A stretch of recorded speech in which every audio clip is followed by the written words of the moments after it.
নবীজির প্রথম স্ত্রী খাদিজা রাদিয়াল্লাহু তাআলা আনহার মৃত্যুর পর কেন তার জানাজার নামাজ পড়ানো হয়নি?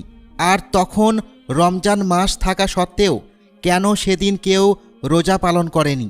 আল্লাহর রাসূল সাল্লাল্লাহু আলাইহি ওয়াসাল্লাম খাদিজা রাদিয়াল্লাহু তাআলা আনহাকে এতটাই ভালোবাসতেন যে যত দিন তিনি বেঁচে ছিলেন তত দিন তিনি অন্য কোনো নারীকে বিবাহ করেননি। নবীজি সাল্লাল্লাহু আলাইহি ওয়াসাল্লাম খাদিজা রাদিয়াল্লাহু তাআলা আনহার বিষয়ে বলতেন, আমি তার চেয়ে উত্তম কোনো স্ত্রী পাইনি। কিন্তু আপনারা কি জানেন কেন খাদিজা রাদিয়াল্লাহু তাআলা আনহার ইন্তেকালের পর তার জানাজার নামাজ আদায় করা হয়নি? মূলত এটা এই কারণে যে খাদিজা রাদিয়াল্লাহু তাআলা আনহা যখন ইন্তেকাল করেন তখন 5 ওয়াক্ত সালাত সহ জানাজা সালাত বা অন্য কোনো সালাতের বিধান নাজিল হয়নি।